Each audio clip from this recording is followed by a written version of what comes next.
Hi,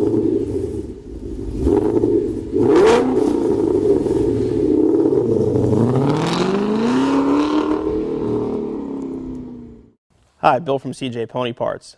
Today we're going to be installing a classic radio from RetroSound in our 1967 Mustang convertible. RetroSound offers 3 models that'll fit all 64 through 86 Mustangs using their patented InfiniMount system, which allows for superior installation flexibility. All their radios are going to feature AM/FM RDS tuners with 30 presets, 4-channel amplification, auxiliary inputs, as well as pre-outs. Let's take a look at the 3 different models and some of their specific features. This is the classic chrome RetroSound radio. You can see how small the chassis is. By using a small chassis, as well as putting these control stalks on cables, allows for an infinite amount of ways to mount this radio. All RetroSound radios have removable power, as well as removable speaker plugs, as well as 4-channel pre-outs and an auxiliary input. This particular radio is a 50-watt by 4 amplifier built in. This is the Model 1 radio. It's available in either a black or a chrome face and has an upgraded LCD display. Also comes with a remote control and this mountable box which will take both a USB or auxiliary input. This is the RetroSound Zuma we'll be installing in our 67 Mustang. This radio features a 25 by 4 amplifier, USB as well as auxiliary inputs, and a push button front for that authentic vintage look. The beauty of the InfiniMount system, it allows you to pick out the radio that fits your needs and just order the correct knob and bezel kit to install it in your vehicle. For this installation, you'll need a Phillips head screwdriver, 3/8 ratchet, 9/16 socket, 1/2-inch socket, solderless connects or a solder and soldering iron, crimping tool, wire strippers, and a multimeter. As you can see, our 67 convertible is still rocking the original AM radio. Long overdue for an upgrade.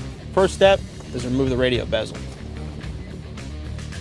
4 Phillips head screws holding the bezel to the dash.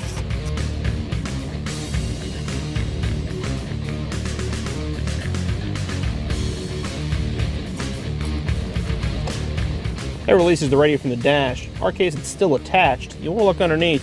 You can see there's a back strap holding to the bottom of the dash. We'll remove that next.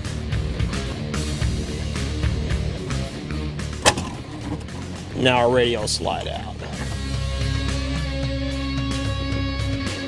You want to start by disconnecting your antenna, and then disconnect the 2 harnesses to wire up the radio.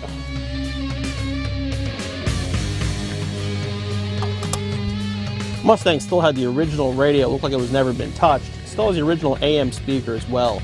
The new RetroSound stereo, the AM speaker is just not going to cut it. So we're going to pull that out and put a stereo speaker in as well. Now check this out.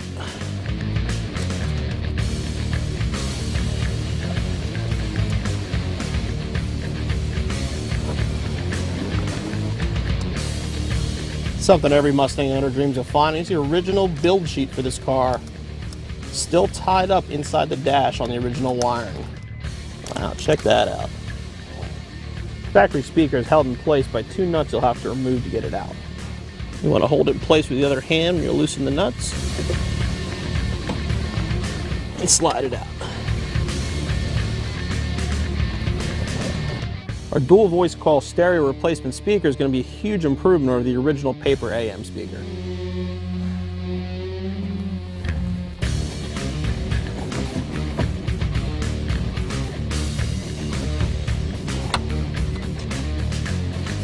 The original plug's only have 2 wires coming out of it. Our new radio is going to require 3. One of these is going to be 12-volt switched, which is what we're going to need. The other one is for illumination for the original radio. We're not going to use that one at all. To figure it out, you want to turn your key to the on position and check to see which one's getting 12 volts.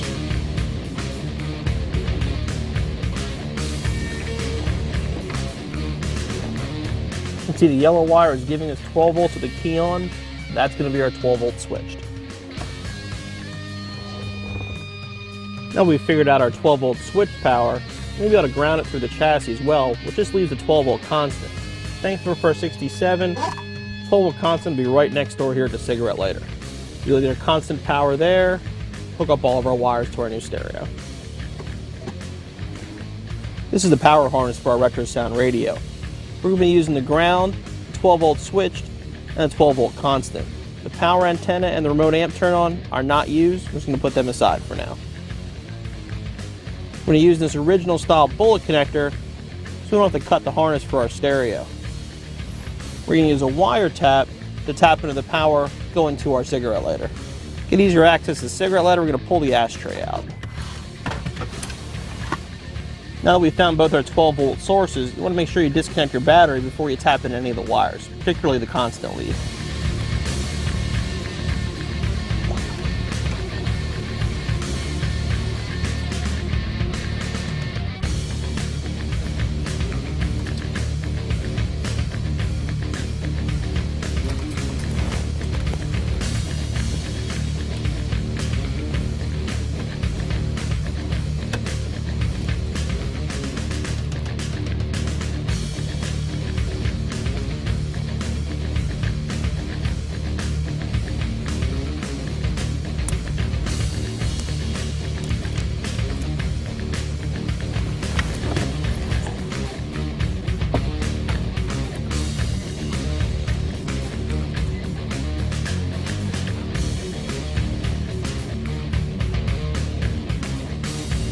Now we'll install a bullet connector to our switch lead.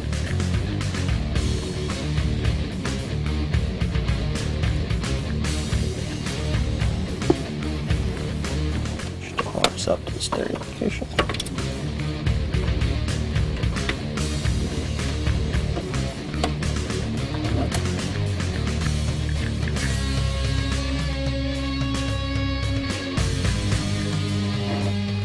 Now we have our constant our switch connected.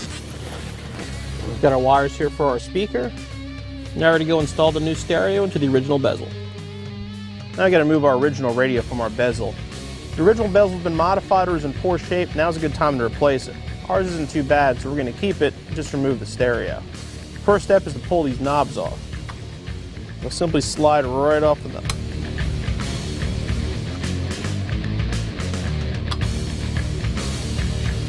Next, this little plastic retainer has to come off.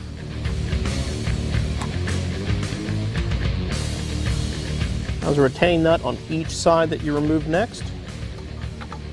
Usually they're only hand tight.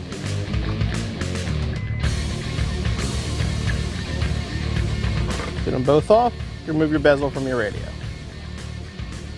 Our next step is to fit our RetroSound radio to the original bezel.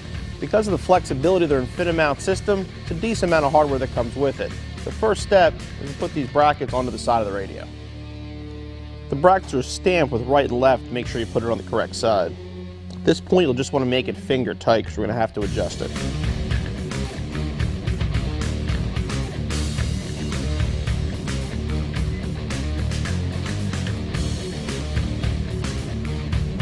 Now we're going to mock the radio up on our bezel to get an idea where these brackets need to be before we tighten them down. Then we'll take the supplied trim for the radio and slide it over. These factory pieces are actually two different lengths. You want to make sure the bracket on both sides is off that a little bit so we have room for the shaft itself. Slide this one back there. And line that one up there and tighten them down.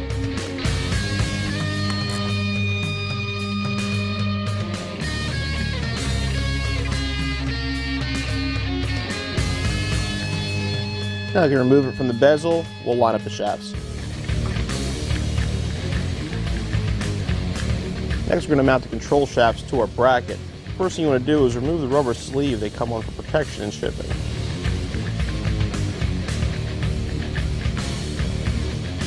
Grab one of the supplied brackets. These are not side specific, doesn't matter which one goes on which side.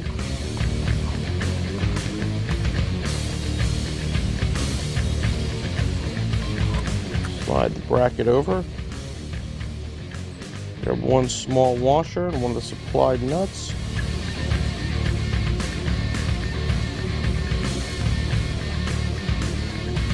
And again, at this point, only finger tight. We're going to once again use the factory bezel to get the proper alignment before we tighten them down. And we're going to line it up with our original bezel again.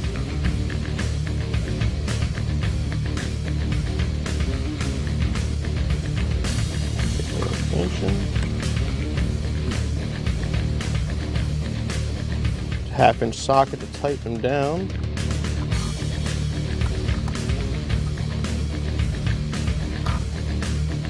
to double check they're still lined up properly.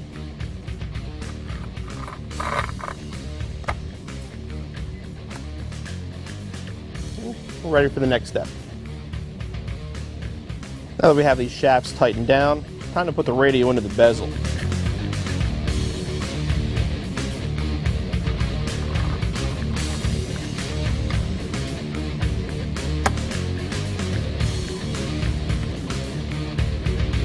Due to the different lengths, one side fits flush, the other side has a gap. To supply additional hardware we're going to use to fill that gap up.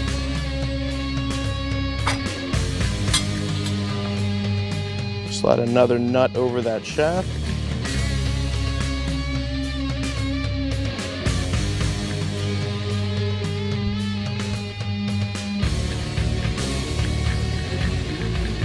I'm going to get it lined up so it's just resting on the factory edge of the bezel there. Then we're going to tighten the nuts from the front. Install a large washer on each side.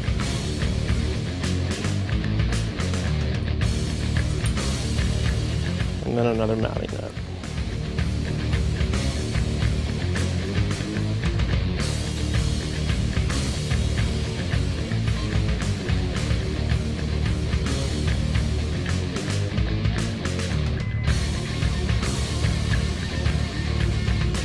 And make sure both sides are nice and snug. I want to tighten them too tight, just a little beyond finger tight on these.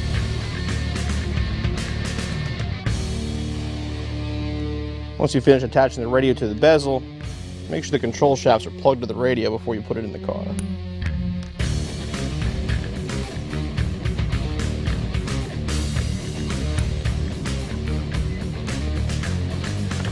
And the last step before we put it in, just install the supply knobs.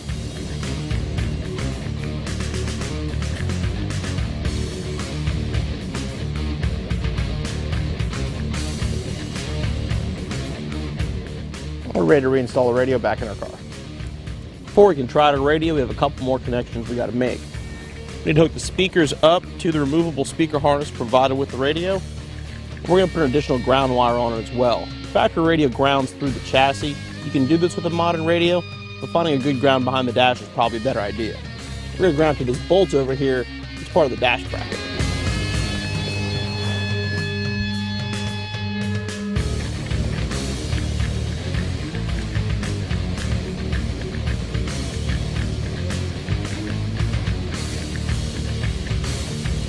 We're going to use these solderless connectors for our speaker wires.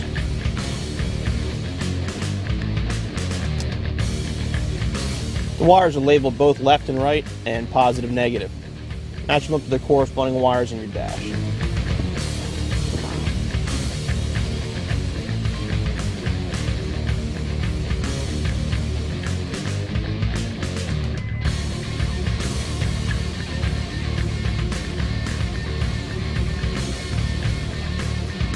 Now that our connections are made, we're ready to try out our new radio. Before we put it back in the dash, we're going to plug everything in, hook our battery back up, and test the radio.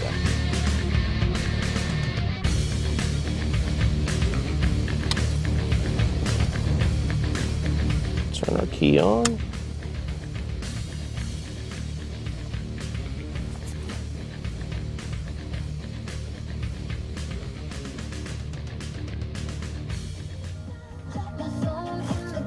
There you go. Turn off, just hold this button down. We're ready to bolt it back in the dash.